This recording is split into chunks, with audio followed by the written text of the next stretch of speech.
Assalamualaikum warahmatullahi wabarakatuh. Alhamdulillah wa kafa wassalatu wassalamu ala man nabiyil mustafa wa ala alihi washabbihi al-sidqi wal wafa.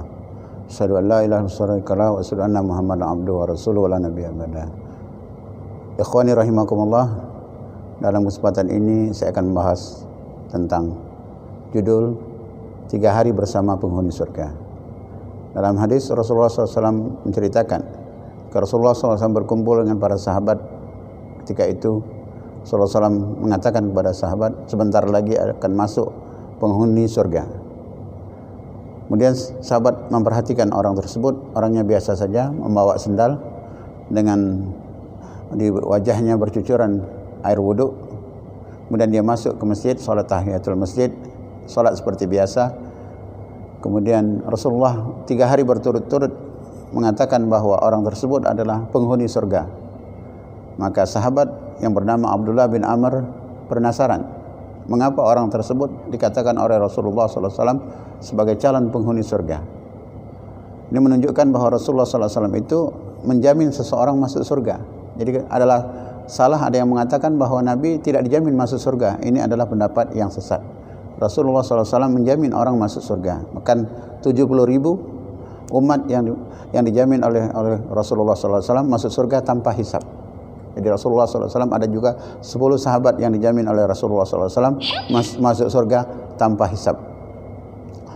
Jadi orang tersebut dikatakan oleh Rasulullah SAW 3 kali berturut-turut adalah calon penghuni surga. Maka sahabat Abdullah bin Amr mengikuti orang tersebut, ingin mengetahui amal apakah, sehingga Rasulullah SAW mengatakan bahwa orang tersebut calon penghuni surga. Maka dia berkata kepada orang tersebut, aku ingin menginap di tempatmu selama 3 malam. Maka sahabat tersebut memperbolehkan Abdullah bin Amr untuk tidur di rumahnya selama 3 malam berturut-turut. Jadi kalau kita bertamu itu paling lama kata Rasulullah 3 malam. Jangan sampai lebih dari hal tersebut, yaitu lebih dari 3 malam maka kita dilarang dalam Islam. Maka sahabat tersebut yaitu Abdullah bin Amr mengintai orang tersebut. Amal apakah yang dikerjakannya? Dia tidak tidur semalam suntuk, ingin mengetahui amal yang dikerjakan oleh orang tersebut. Ternyata biasa-biasa saja, tidak ada istimewa. Sehabis melaksanakan sholat Isya berjamaah, orang tersebut berzikir kepada Allah Subhanahu wa taala dan berdoa. Itu saja amal yang dilihatnya selama 3 hari berturut-turut. Maka ketika habis hari untuk bertamunya, yaitu dia akhirnya berpamitan kepada orang tersebut, sebenarnya aku datang ke sini adalah ingin mengetahui amalmu, karena Rasulullah SAW mengatakan bahwa engkau adalah calon penghuni surga. Tapi aku lihat amal engkau adalah biasa-biasa saja, tidak ada yang istimewa. Demikianlah wahai sahabatku, aku tidak mengerjakan lebih daripada hal yang demikian. Aku mengerjakan hal yang diperintahkan oleh Allah Subhanahu wa taala, seperti sholat dan lain sebagainya. Tidak ada yang istimewa, tidak ada yang lebih.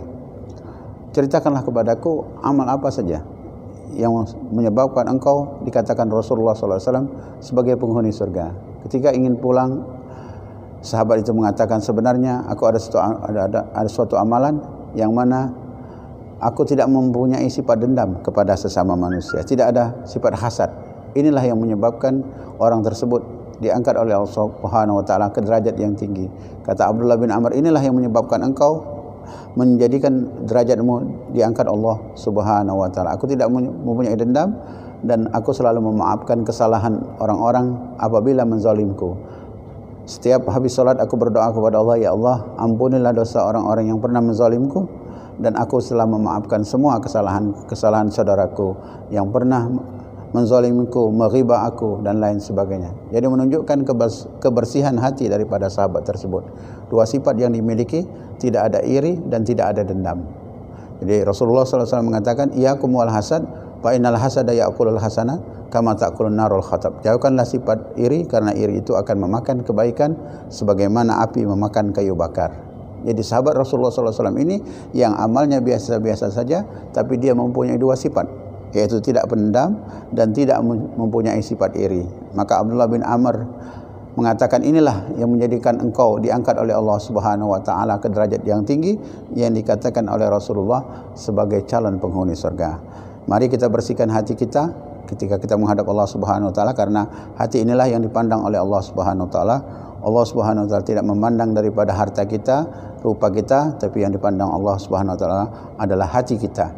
Kita bersihkan hati kita dari sifat-sifat kotor, karena Allah Subhanahu wa taala berfirman, yauma la yanfa'u bihi malun wala banun illa man atallaha biqalbin salim. Ingatlah kamu suatu hari tidak berguna harta dan anak kecuali orang yang menghadap Allah dengan jiwa yang bersih dan hati yang takwa. Untuk itu mari kita tazkiyatun nafs, membersihkan diri kita. Ya Allah Subhanahu wa taala berfirman, wa alhamaha fujuraha wa taqwaha qad aflaha man zakkaha wa qad khaba man dassaha. Sungguh beruntung orang-orang yang membersihkan hatinya, jiwanya dari kotoran-kotoran. Ketika kita meninggal, kita harus bersihkan hati kita agar kita dipanggil Allah Subhanahu wa taala dengan panggilan, ya nafsul mutmainnah irji ila rabbiki radiyatan mardiyah wadkhuli fi ibadi wadkhuli jannati. Mari kita teladani daripada sifat sahabat Rasulullah SAW ini yang dikatakan oleh Rasulullah sebagai calon penghuni surganya Allah Subhanahu wa taala. Mungkin kita ibadah kita banyak, kita bisa puasa Senin Kemis, kemudian kita aman ibadat-ibadah yang lain, puasa dan Daud dan lain sebagainya, tapi hati kita masih ada dendam, ada perasaan-perasaan yang tidak senang, su'zon kepada saudara-saudara kita. Inilah yang akan menghalangi kita daripada diangkat oleh Allah Subhanahu wa taala derajat kita sebagai penghuni surga, sebagai penghuni surganya Allah Subhanahu wa taala. Mudah-mudahan Allah Subhanahu wa taala membersihkan hati kita, dan hati kita menjadi hati yang bersih, yaitu qalbun salim, hati yang ketika menghadap Allah Subhanahu wa taala akan mendapatkan keselamatan daripada Allah Subhanahu wa taala. Sekian, wassalamualaikum warahmatullahi wabarakatuh.